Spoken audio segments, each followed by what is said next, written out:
Married at First Sight, Chapter 4. You said it yourself, Liberty. It's his property. It doesn't make sense since I didn't pay a penny for the house. I think we should forget about it. Knowing that her sister was self reliant and not driven by greed, Liberty did not dwell on the matter. After a series of interrogations, Serenity successfully moved out of her sister's place. Serenity hired a cab and went straight to Brenfield. Once there, it then occurred to Serenity that she forgot to ask Zachary the floor his place was on. Serenity pulled out her phone to call Zachary, but he might not pick up since he was at work. Still, she decided to call him. Zachary was in a meeting. Everybody in the conference room had set their phones to silent mode as no personal calls could be taken during this time. He had also muted his phone. As his phone was put on the table, Zachary quickly noticed the incoming call from Serenity. Zachary did not save her contact when they exchanged numbers. When a strange name popping up, Zachary canceled the unidentified call without a second thought. He then blacklisted Serenity's number.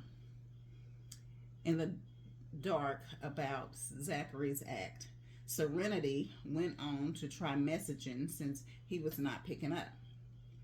She asked, "Mr. York, I'm at Brenfield now, but I don't know which floor your place is on."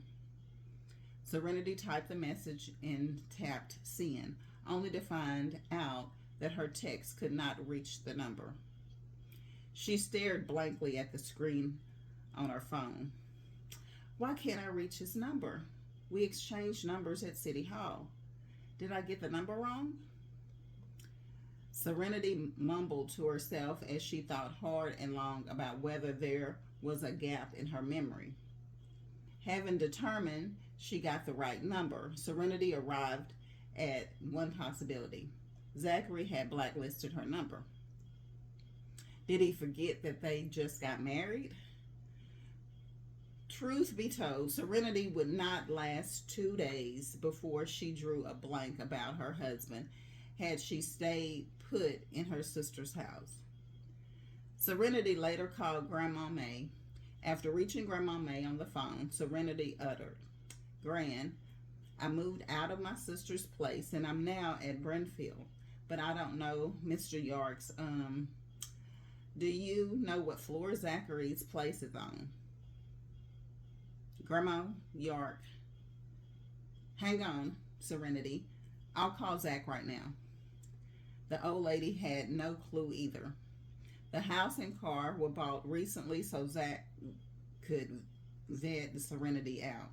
Grandma May only found out now that her oldest grandson bought a house at Brenfield after the couple got their marriage license.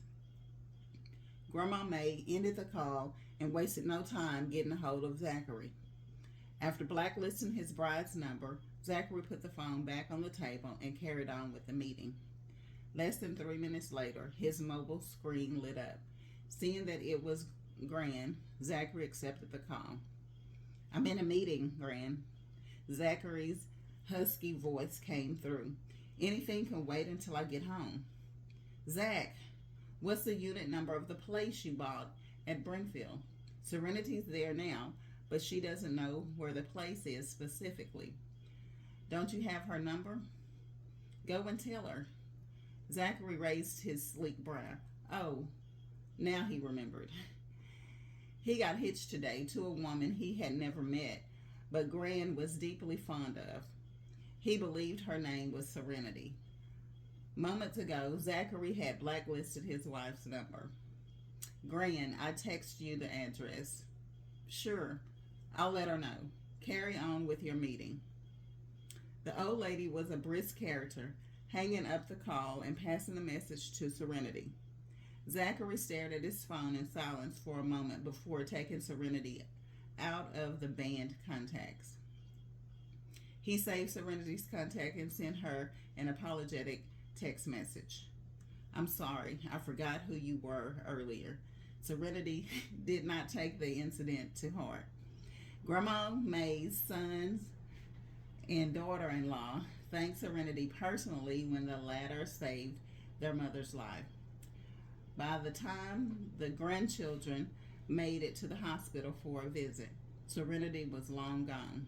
Hence, it was hard for Zachary to keep track of a stranger like Serenity. Even though Gran had mentioned Serenity more than a few times, Zachary paid no mind and attached no importance to it.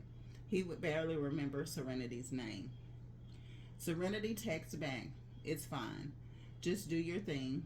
I'm moving my stuff up the stairs. Do you need help? I only have a suitcase. I can move it myself. Besides, are you going to come back and help if I really need it?" Zachary was honest in his reply. No. He had a busy schedule. How could he find the time to help her move? Serenity responded with a cry laughing emoji before going radio silent. She did not want to get in the way of his work. Zachary had also quit messaging. There was nothing to talk about since they hardly knew each other. His only hope was for his wife, who would not trouble him over the pettiest things.